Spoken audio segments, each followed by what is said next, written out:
Hey there, welcome to Authentically Raw. I'm your host, Jamie Berris.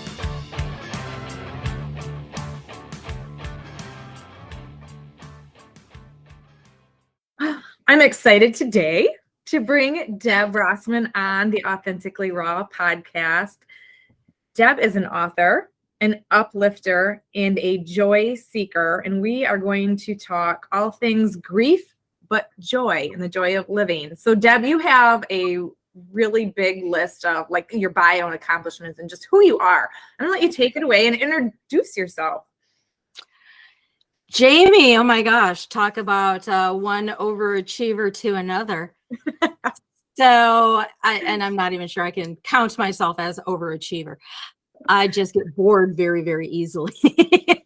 So, yeah, just to do the Reader's Digest thumbnail version is corporate America, 20 plus years of my life, specifically the energy commodities trading sector, which is actually very entertaining. So you'd be surprised about that. Ended up working briefly for the likes of JP Morgan, the investment bank, and got shipped down to Houston because if anyone's listening and they're in the energy sector and you're just starting out, it's just a matter of time before you do a tour of duty in Houston, Texas. So shout out to my Houston peeps. That said, I ended up, there were recessions going on in the energy sector. I eventually was found redundant, and that was okay. All things come to an end, right? So it was a great run. And I ended up coming back to my home state of Wisconsin and the beautiful Midwest, and just jumped into another job just to be working. And I ended up at a lovely CPA firm. And I'm not an accountant, but did my admin magic and just did a lot of regrouping at that point. And I'd been urged many years ago, I'm a poet, and that is actually really key. Because as we begin to discuss grief, grieving, and process and so on, it's really important to know I am not a trained clinician. And I encourage people to seek that help. And on my website, I've got some links, if someone needs that additional professional help. However, what I am is a poet. And the reason this is so key, when I was around 14 and 15 and encountering loss of, I'm happy to say they were like great grandparents, relatives type, meaning not really, really close, but sad nonetheless. It was poetry that helped me. Specifically, I'm talking shout out, he's long since passed, but Kahlil Gibran, and his tear, a tear and a smile is a piece in a book also of the same name. Mm-hmm. Beautiful poet. And if not familiar, check it out again, links on my website. But that's the power of poetry. And my book, which I'm sure you're going to flash somewhere, but my book, as I cover my face, I've got 2 incarnations right now, 2 editions. This one, nice and thin, perfect for mailing out if you know someone and they're struggling. And a lot of times people don't know what to say other than I'm so sorry or condolences, and nothing wrong with those lovely, heartfelt sentiments. But sometimes you want to say something more. And my book, I consider this to be a silent companion to a person's grieving process. Eventually, I also came out because people indicated that they wanted some space. And so the journal offers journaling pages so that you can, as you're reading a piece, if that particular piece is resonating, you can jot some things down. And I'm actually getting ready to launch my 3rd book, and that is The Journey, where in that I actually share backstories of the pieces. About 50% of the pieces I wrote as part of my own process, one of my modalities of grieving process, and the rest were written for coworkers, friends, things like that. as an expression to them that they're not alone. And there you have it in a nutshell. That wasn't as Reader's Digest as I was hoping. Nope. And that it was perfect. You raised, and I don't want to skip way ahead because I did take a few notes while I was reading the book, which is it's a lovely, just quick, short read that I think I'm not in the process right now of, say I've lost someone recently, but we've all lost people. And whether that is through death or there's just been a fracture or disconnection of a relationship, there's still a grieving process there too. And I feel it's hard sometimes to know how to process that and who to talk to about it. And when, whichever end you're on, sometimes, like you said, you don't know what to say to the other person if it's not you grieving. And I feel like often we say things that are more hurtful than helpful because we don't know. Yeah, you want to fill this void to comfort someone. I've been in that situation, and I've seen other people in that situation, even where you just say all the wrong things. Like, just stop talking. I'm hurting. Just say I'm sorry and offer a hug. And sometimes that's hard to do. I don't want to skip way ahead, but I don't want to forget this part because I did write this down, and I just want your take on this. We're going to talk about so much, but it was at the very, I think like the last page in the book, when your dad died. When he first died, you wore grief like a badge of honor, you said. You felt if you weren't in anguish every day, you were somehow dishonoring his memory.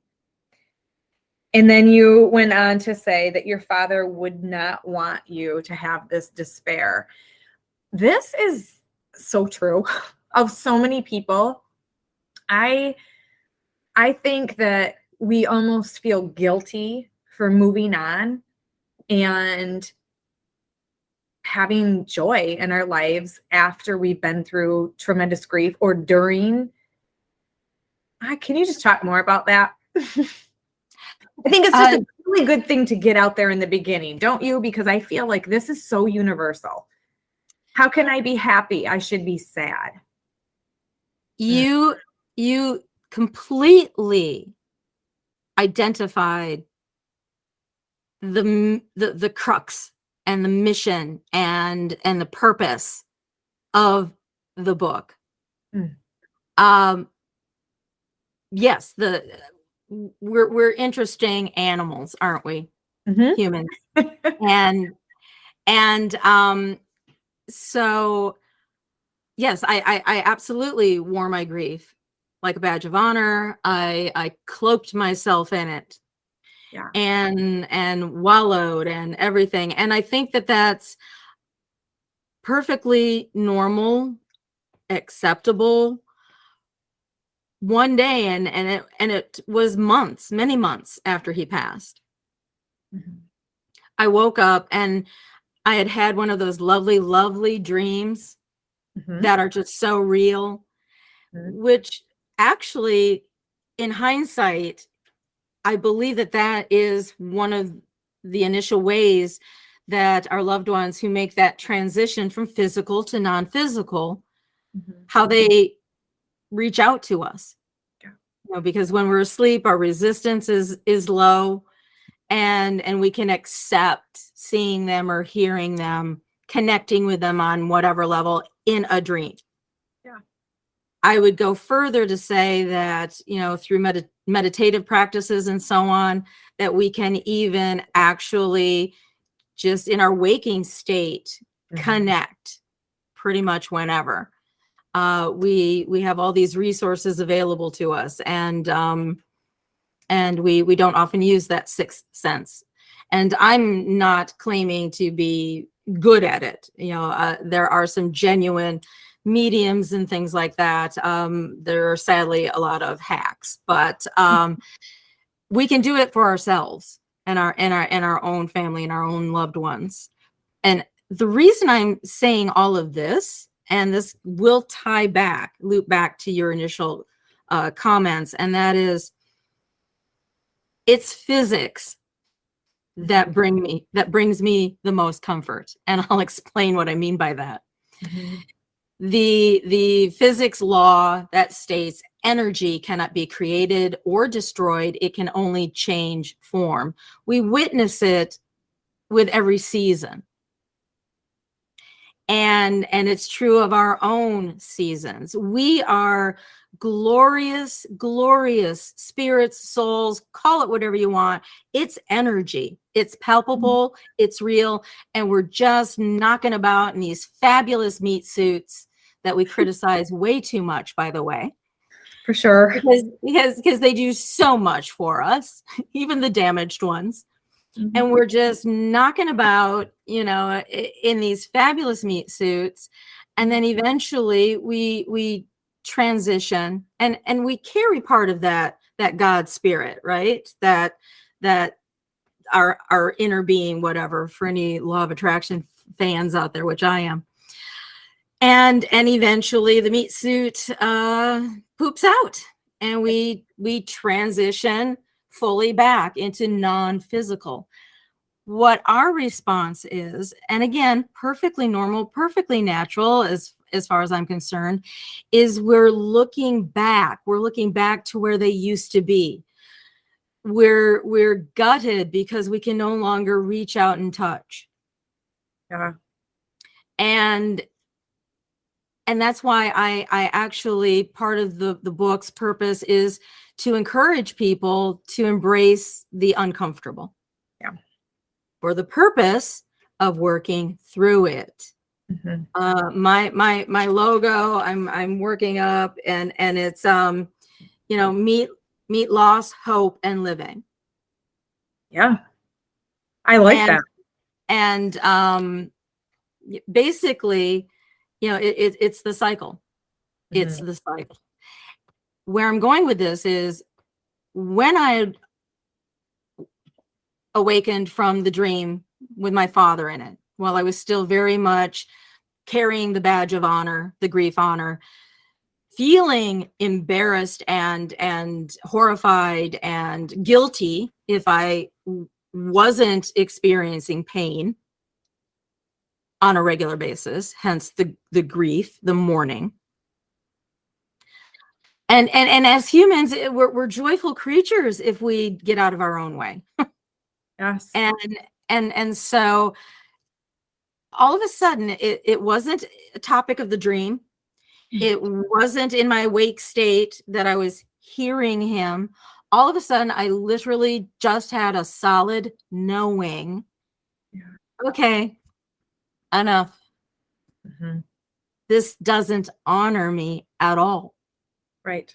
My dad was a Rat Pack, Martini, Frank Sinatra, Dean Martin kind of guy. Walking around in a morose cloak of grief was not the way to honor him. And I think in most instances, if we could face to face with that loved one that we are going through the process, they would tell us themselves, a little goes a long way. It's time to get back in the game. Yeah. So I'm curious. So what was your take on that? Or have you, I believe we've had this conversation maybe in New York that you did experience significant loss and that it resonated with you. Yeah, I think throughout life, first there's so many little stories or poem stories is like what I like to call your book, because it just resonates. And it brought up so many little things. Okay, so here's where I'm going to go with this. I want to go through some of these, and then I know we'll have a lot to talk about. But first, you talked about there in the poem Never, or story Never. You talk about your family home, and now there's other people living in it, right? Even that, okay, there's grief over that. And that I think so many people can resonate with that. And then the Mama, It's Spring. And I just resonated with so much in there, how you incorporate I believe your healing journey of finding your loved ones out in nature, because I do the same. It's almost like if you're thinking about someone or something, and all of a sudden the wind blows and you're like, oh, there you are. And I even wrote about this in one of my fiction books, but I have these 2 mourning doves that sit on my roof all the time. And when I come back from a run, they're always that woo, hoo, hoo, hoo, noise that they make. And I've always called them my grandma and grandpa. And I'll talk to them sometimes. Hey, what's up? Just real casual. And I used to watch the birds with my grandma as a child. I spent a lot of time at their house. And the 2 days after she passed, about 5 years ago, I was outside drinking coffee in the morning, and this bird sounded, I'm blanking on the name of the bird now, but sounded just like how she whistled. And it was going crazy in my yard for 2 solid days. And finally, I'm like, okay, Grandma, I get it. You're here. Like and I never told anybody this for probably a good year or 2 after the fact, but those 2 days after she passed, I had a lot of conversations with her through that. But you almost feel like, am I being a little out there?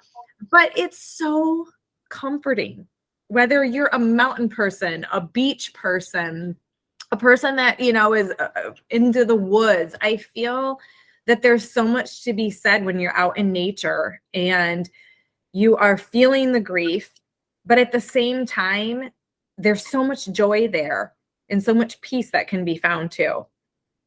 I don't know if I answered your question, because you kind of had one in there and I went off on that, but you absolutely did. And you even took it beautifully into the next phase. And that is when we are able, and that is different for everyone. Again, it's a process. And that's why my book is such a companion to a person's process, because the book and the pages are there at 3 a.m. when you wake up crying your eyes out. And often there's a piece that'll resonate and offer some relief there. Usually inappropriate to call your best friend or what have you. Some have friends like that, and that's great. But inevitably, at the end of the day, we go through this process much like life alone. Right. As much as there's the connectivity and so on and so forth. But speaking of the connectivity, that's the message. That's the physics. That's the physics message, is that my poet's interpretation of the law of physics, energy cannot be created or destroyed. It can only change form. My interpretation is our essence remains intact and also nearby. And when we're able to stop looking for them where they used to be and start looking for them where they are, we can make that connection. Yeah. Right. It's not even when you're thinking about it, just something happens and it reminds you of someone. I mean, it could be a smell. It could be just something that triggers a memory. It could be anything. There's a certain white noise that I like. In fact, my fireplace is on behind me right now. And when the fan starts going, again, I don't know why. I've lost more than my grandparents, but they had a wood burning stove with that fan in their house. And I think about it all the time. It's so, that noise is soothing to me. But I even think oh gosh, I want to reference it. It was the boy that died in the silo. Which one was that title? Where did he go? The piece is, where did he go? Where did he go? Yes. It's funny because every so often I will think of, I had a situation similar. I was in elementary school. I can't remember which grade. And I remember going back to school on a Monday, and a girl in my class, I wasn't very close with her, but she was riding her horse and fell off. And I don't remember if it was her leg, her arm, something got caught in the saddle, and the horse kept running and dragged her. And so she died. And just that, it wasn't someone I was close to, but reading your little bit on that, it brings you back to that. I had a friend in high school that was killed in a car accident in front of me. That was really tough.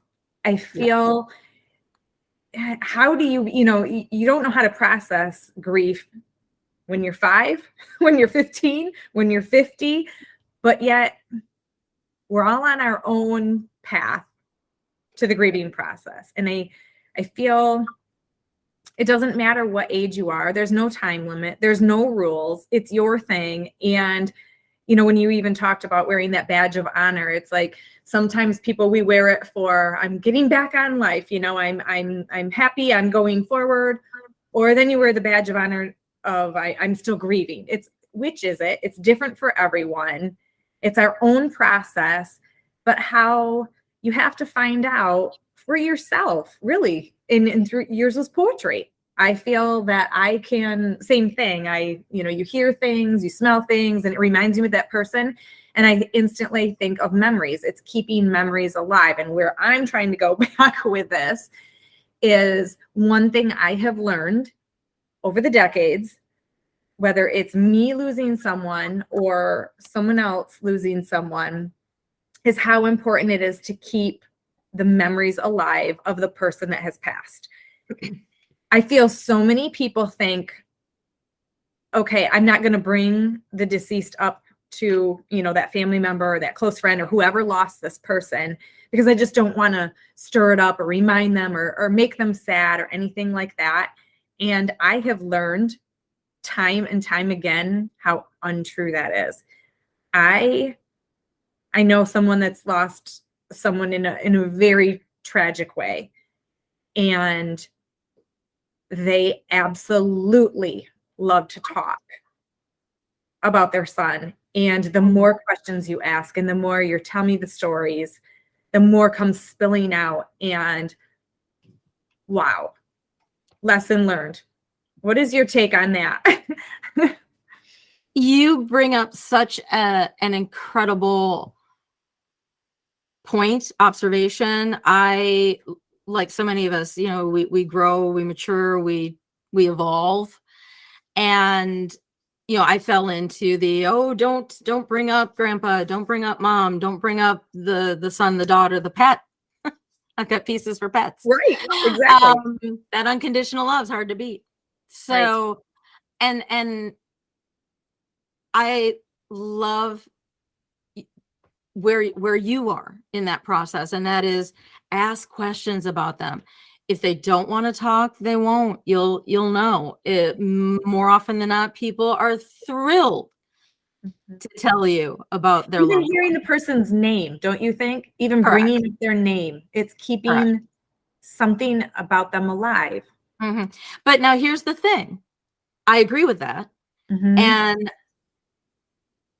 drifting back to the physics concept, and if you go all in with that, the essence is always there. We put a lot, and understandably so, we put a lot of emphasis on our meat suits, which are just the containers. Mm-hmm. When we fall in love with someone, and when you fall in love with someone, and often if it's early love, it can be extremely physical, and that's fabulous. The relationships, the marriages, the whatever that last decades are the ones that it's not about the container that your loved one is in. It is their spirit. It's their soul.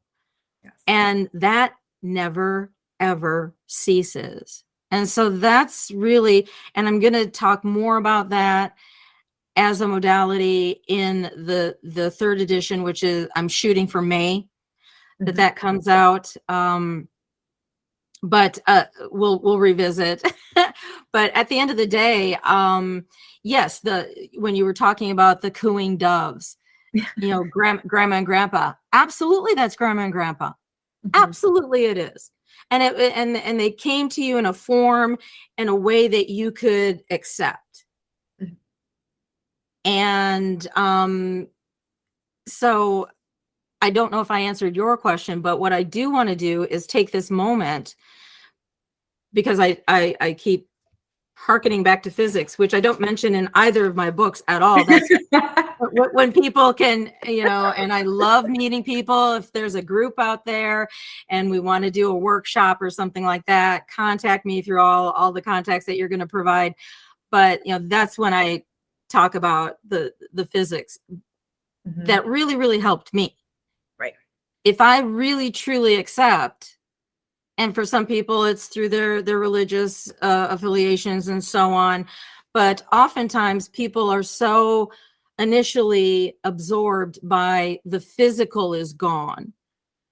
And we are physical. We, smell, taste, touch. I mean, this is fabulous stuff. These meat suits. And when the container poops out and the essence is released, we sometimes never feel the connection again until we ourselves make the transition. What I hope and desire and want for everyone is to embrace the uncomfortable for the purpose of working through it. The book is there for your silent companion. I'm there for your workshops, but to eventually be able to get to the point. And yes, nature is the quickest, best way, especially if you're like me and you're kind of crap at meditation. It's on my goal of being really great at that. And right now I'm really not. But I'm with you. It's easier to go outside and move my body. Exactly. and that magic happens. The breeze, the this. Now, what I want to share is one piece from the book. It's kind of become my signature piece. And while I wrote it long before I came across the physics law, that I thought, hey, that resonates with me and let's incorporate that.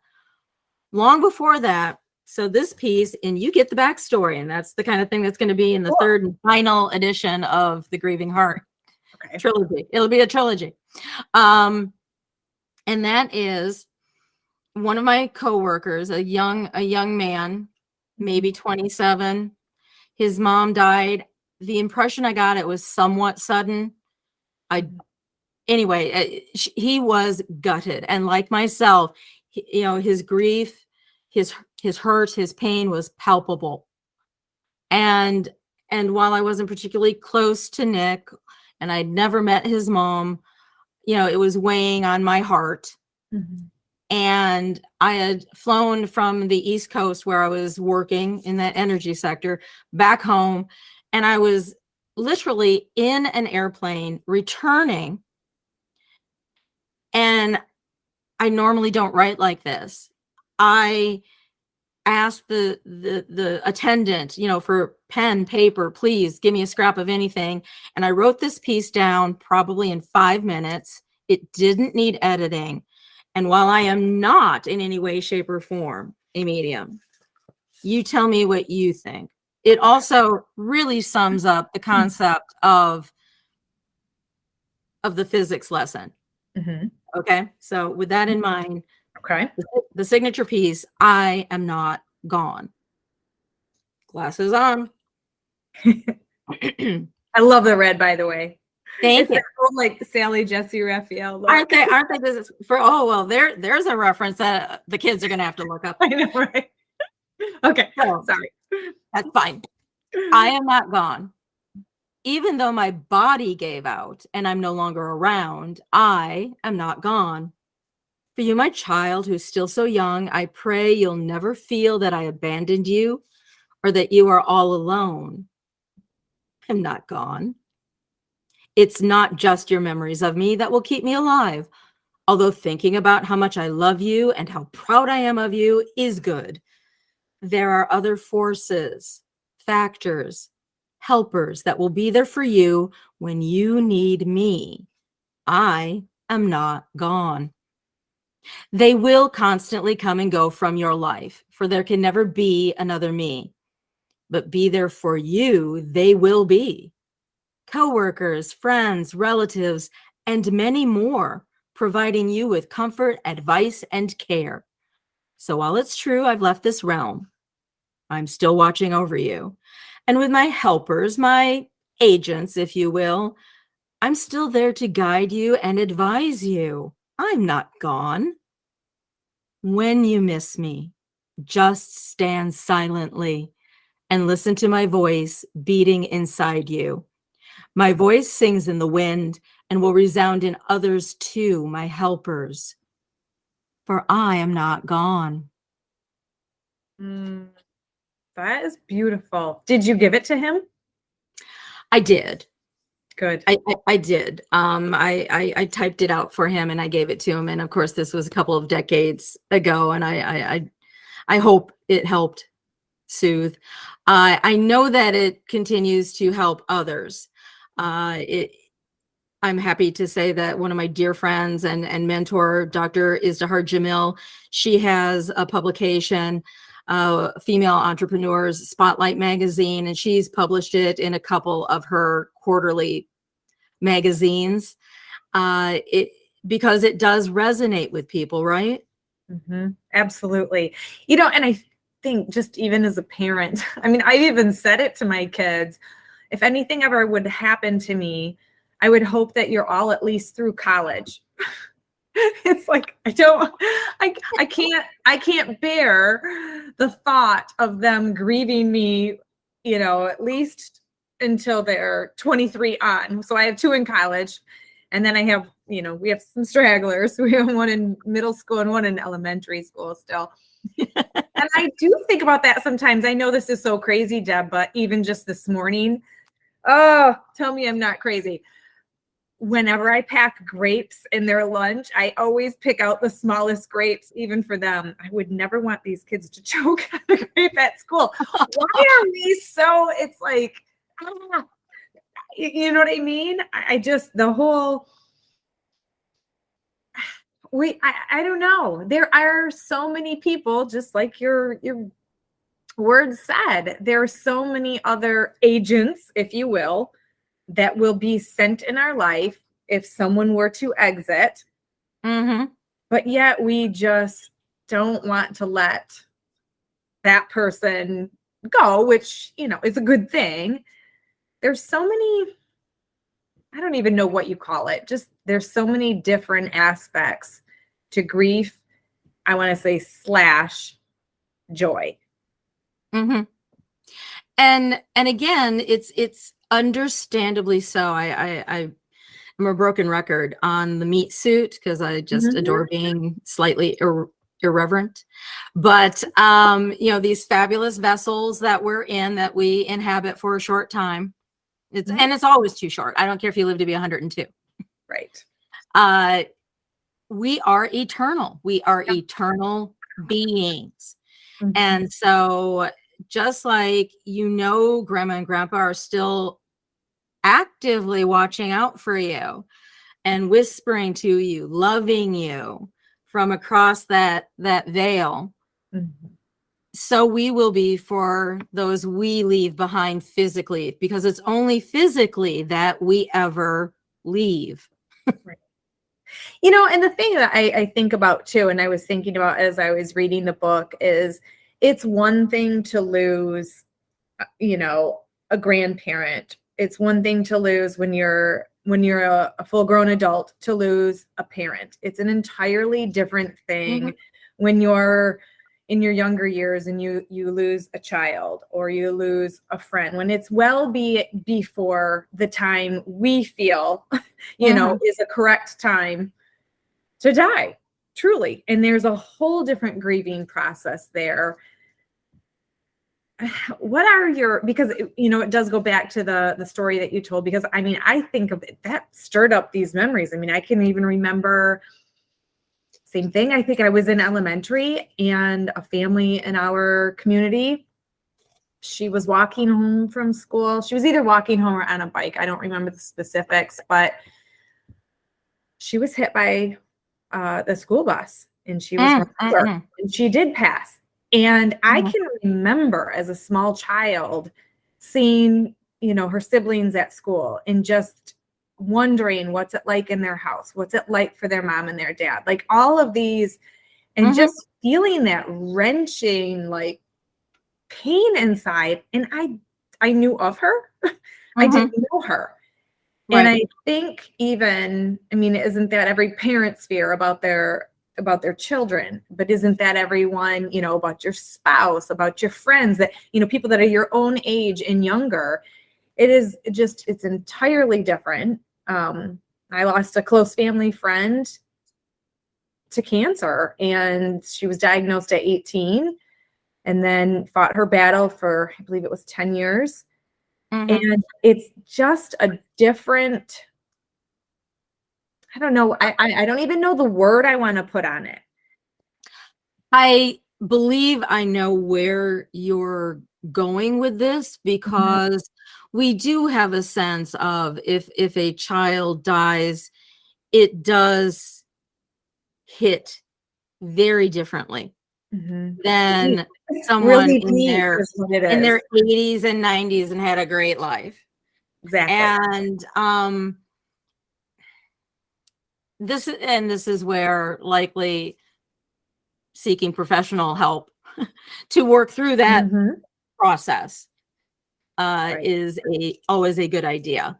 However, if a person can really truly embrace that we are in fact eternal beings, and that horrible as seeing a tiny vessel, Yeah. right? Collect their marbles and go home. It's like, no, we haven't even started playing the game yet. It does mess with us, but I think the more that we are able to really embrace that as our essence, right? Because animals have different essences. We see that all the time. The essence is eternal, and it means jack squat when the pain is new, when you're staring back where they used to be and they're not, and you can't hug them now. And again, all part of that process. And my dream, my hope, my wish for everyone is that regardless of if it's young, middle-aged, same age, older, when I think that for each person that we go through this grief process, the process is different each and every time, because we are all different. And so it's going to be different every time. And again, that's where my book, being a silent companion, is beneficial, I think. Right. And I think too, because it wraps it up so well, it is all about seeking the joy, because there is still joy to be had. Correct. And and that's also your mission, right?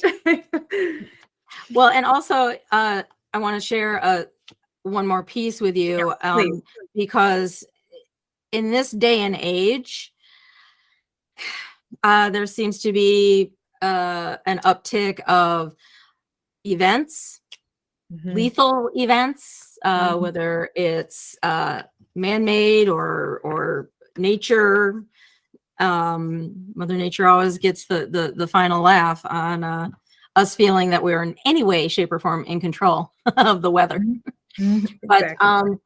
But this is the piece, which speaks to more of the when we lose someone and we do feel it's before the proper time. And the piece is called Blink. And I'll just dive right in. In the blink of an eye, life unfolds in seconds, literally one moment slipping into the next. We cannot keep time from moving forward, even when we really try. We can't hold on to insidious time. Another limitation of time is the inability to reverse its direction. Despite literary fiction that depict travelers of time, once a moment is spent, like coins in a vending machine, it's gone. Moments in time can be filled with many things, often overwhelming. Other moments void of everything except the steady drum of its own marching cadence. We all promise to cherish the time we enjoy with loved ones, Hopefully those moments are plentiful. Still one day, out of the blue, in the blink of an eye, time is up. And what often follows is tremendous sadness.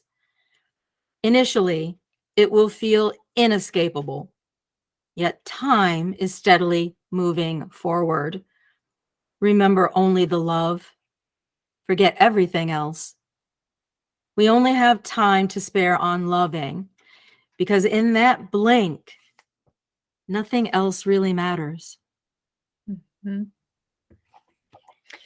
So Now, I'm also giving two messages, because in one sense, I'm talking physics, law of physics, and we're eternal. But here I am talking about time's up. It's again the physical.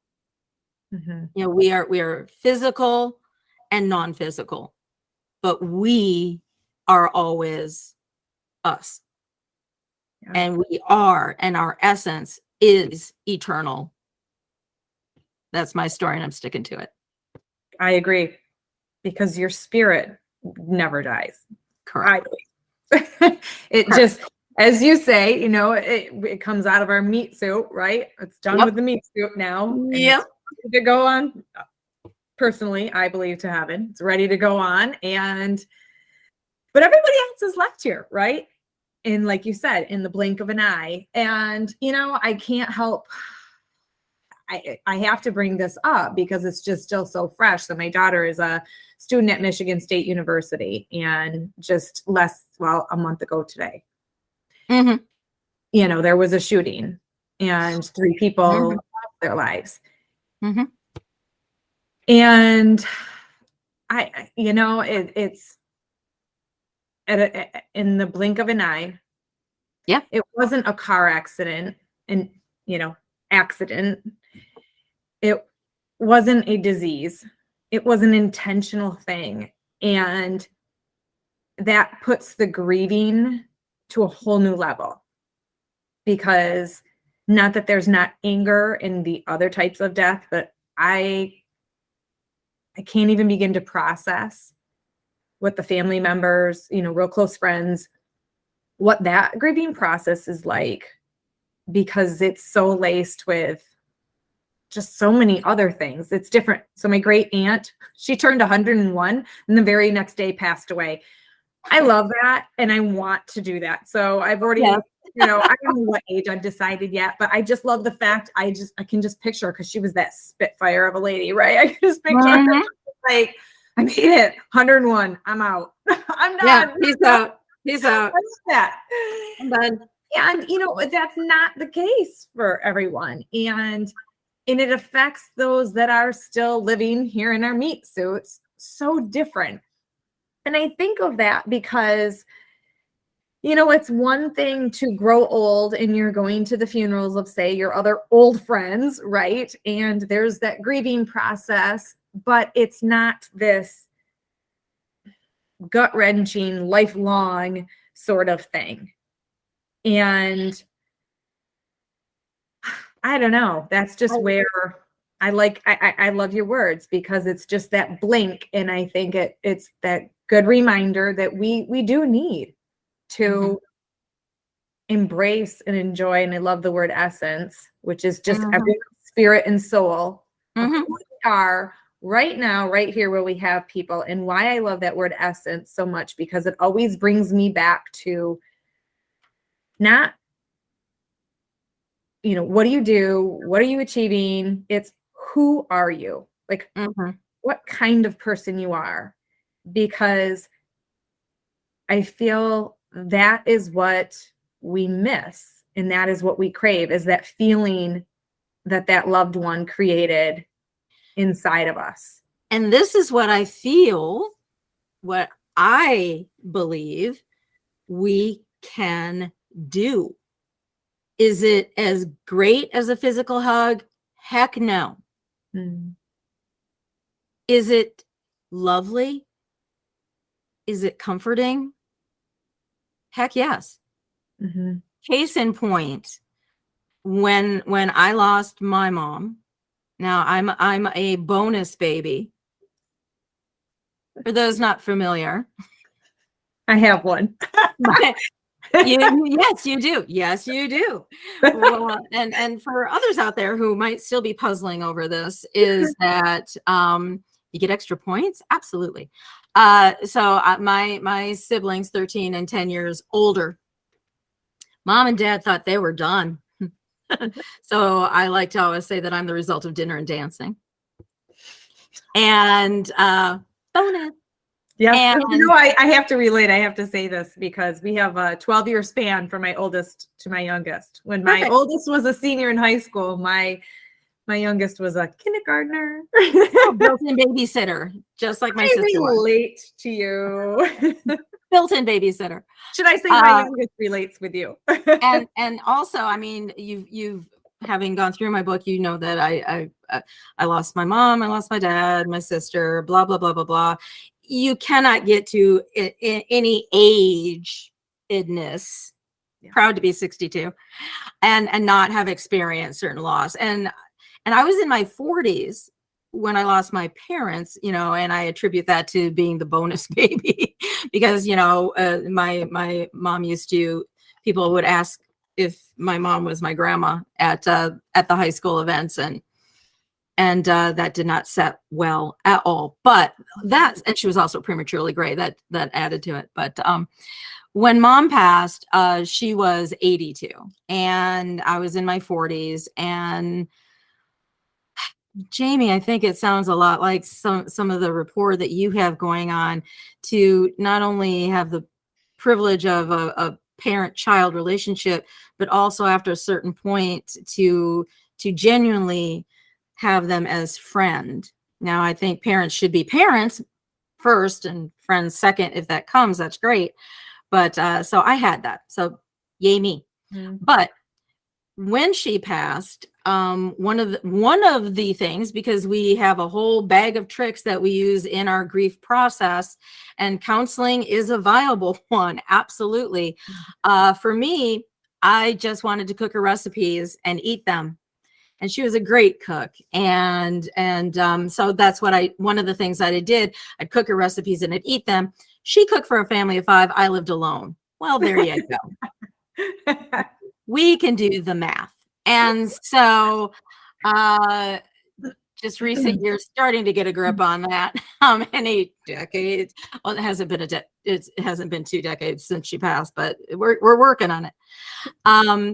Where I'm going with that is, there was one day I'm cooking and I'm now back in Wisconsin, going to a family reunion, including my Aunt Net, my mom's sister. And my mom was well known for her baked beans. And I'd made them only a handful of times over the years. And it's one of those things where it's like, sometimes I was really close and other times really far away. So I had a little bit of cooking anxiety, because it's one thing if I'm just making them for myself. It's nothing, something else to take to a family event where people remember her beans. Yeah. No pressure here. So she passed in 2008. This is 2016. And Jamie, I'm in the kitchen, and mom was never precise. She was not that cook. Measurements, dump, pour, taste, move on. And because she'd cooked so many of these things for so long, her dumping and pouring, eyeballing it was really, really good. But I'm there and I had a little anxiety, but at one point, I dropped my resistance, and all of a sudden I found that I was just dumping and pouring and stirring and tasting. And I realized in a flash, it was her. Mm.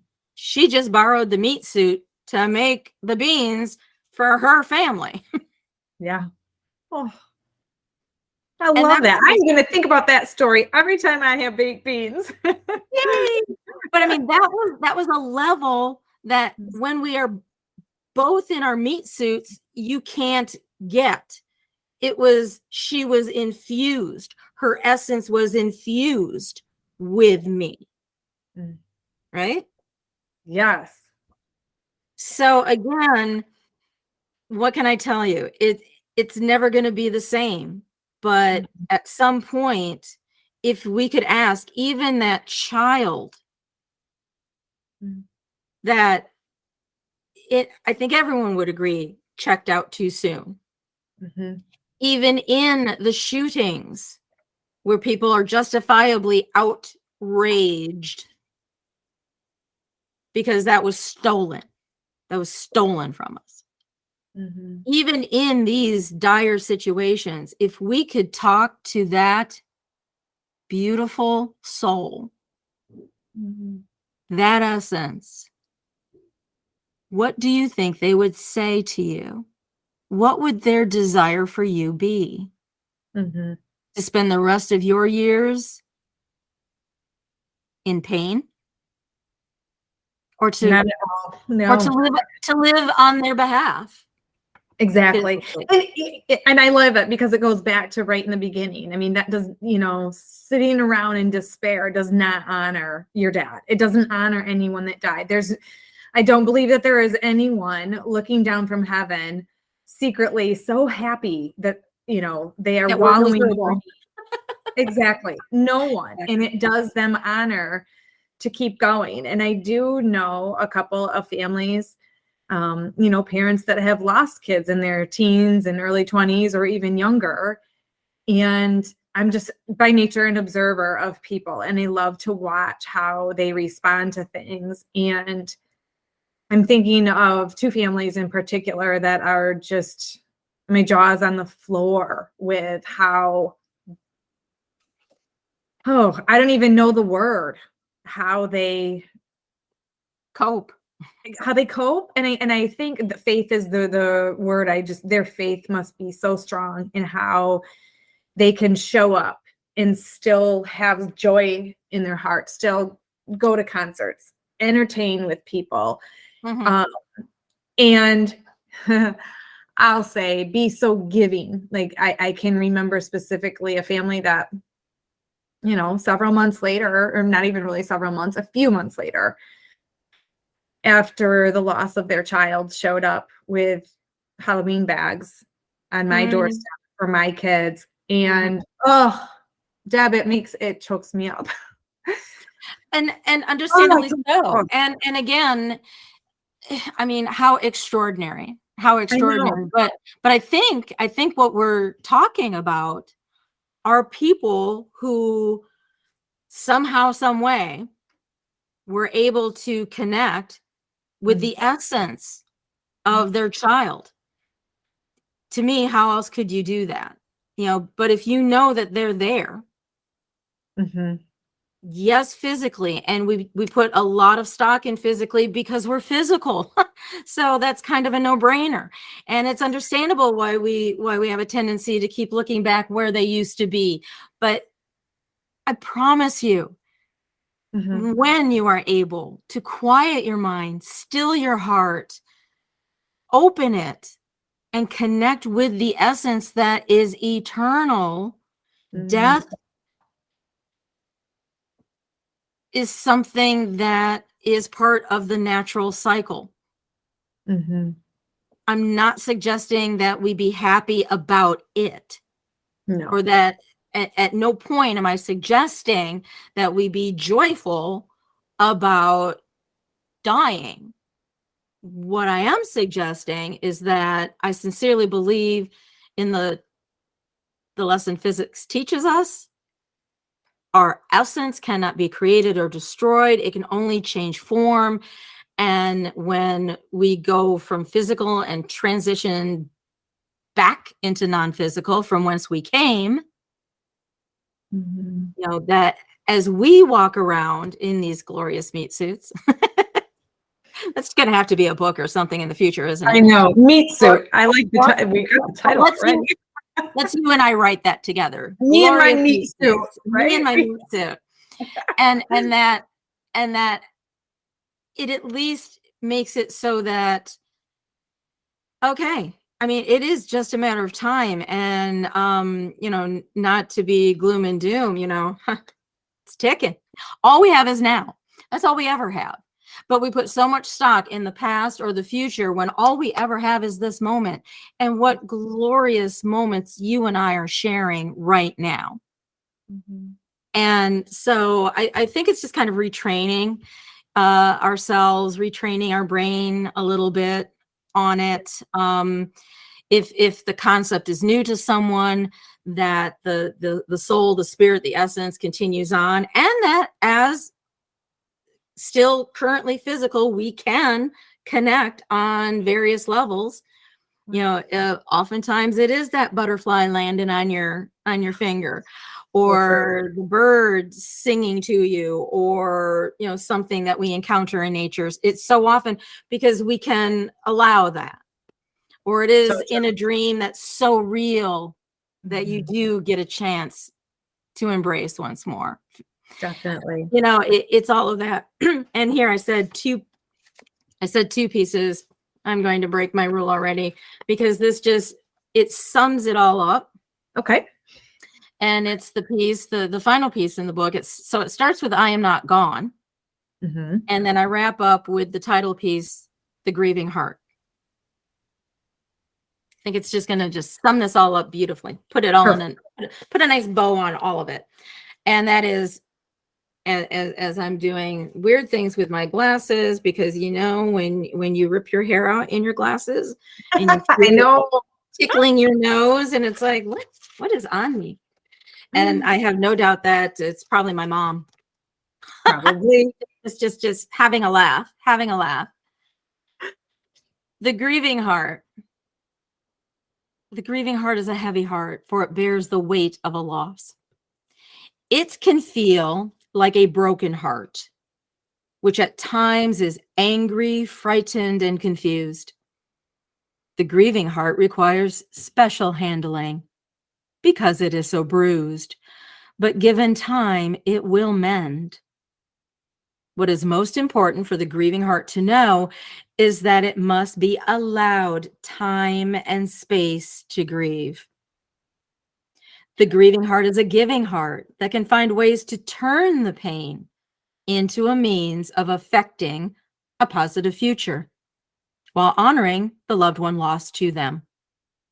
The grieving heart is a hopeful heart that one day we will find a cure, or build the ballpark, or break ground on a new museum, for the grieving heart knows no bounds to its creativity. It will put into words, pictures, paintings, songs, sculptures, and dance, whatever it takes to remember their loved ones. The grieving heart is so full of love, which is what causes it to hurt so much, until it has had time to grieve and thus heal. The grieving heart is everyone's heart from time to time. So find your way to turn this loss into an action that will honor the one for whom you grieve today. Create a legacy of love for them that you can leave behind. And when you are ready, but not before it's time, walk away from your grieving heart and do what honors the one you lost the most. Live your life. Mm-hmm. I love that. That's beautiful. And you know what? You were reading that, and I think it'll sum it up beautifully. Two things. Yes. Number one, I love this conversation. I love your work, and I love what your mission and what you're doing, because I think whether you stumble upon grief stuff because you're grieving, you're currently grieving, you went through something, is one thing. But I like this for the fact that we all should prepare ourselves a little bit for grief. And I feel this is what this does, because when you live in an awareness that, like you said, in a blink, it could be gone. And this is how I know it's okay to feel. I can be prepared for what's to come and how I want to, work through it, basically, and how I want to heal through it. that is one thing. And I don't think there's anything wrong. I don't think that's doomsday thinking, being prepared for some grief, because it's like you said, it's part of life. It is part of life. Number 2, I wrote down, it is such an opportunity for those memories, those stories, whatever it is that you had with those people, to carry that on and allow them to live in you and through you. Because I even think about, the woman showing up with Halloween gift bags for my kids after losing her child. And of course, that's what her child would want. Of course. Of course. And I think of all of the memories of the people that I've lost. And when I'm doing these things with people I love, whether it's friends and family or whoever, you even mentioned in your book about your mom and her bridge, playing bridge and things like that. I love card games and board games. And almost nightly right now, this has been a thing going on for the last, say, 2 months or so.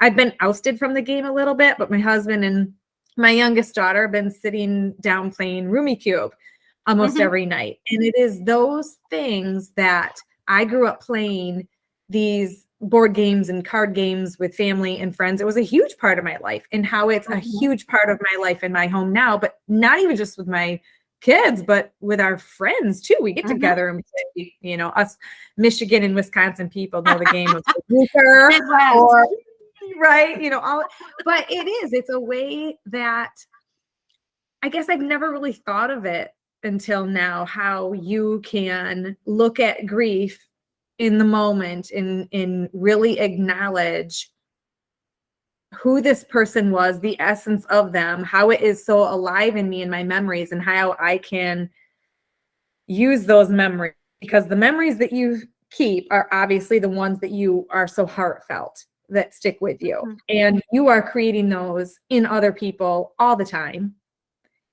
And it's just this cycle of all these people, it's coming in, and we're, projecting that out. And it's a beautiful thing.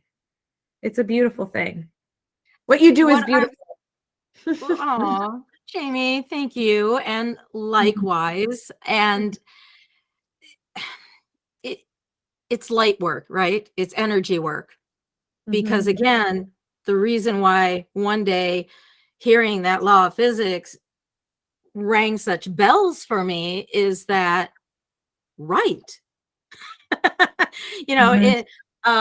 It's energy. Yeah. It can't be destroyed. It can only change form. That's everyone I've ever known. We as human beings, we benefit from all who have come before us. And we will benefit long after our meat suits poop out, all that will come after us. It's energy. Definitely. It's eternal. I would love for people to not fear death so much. And I'm going to even go out on a limb and say most of us don't even fear it so much for our own person, but it is that loss of a loved one.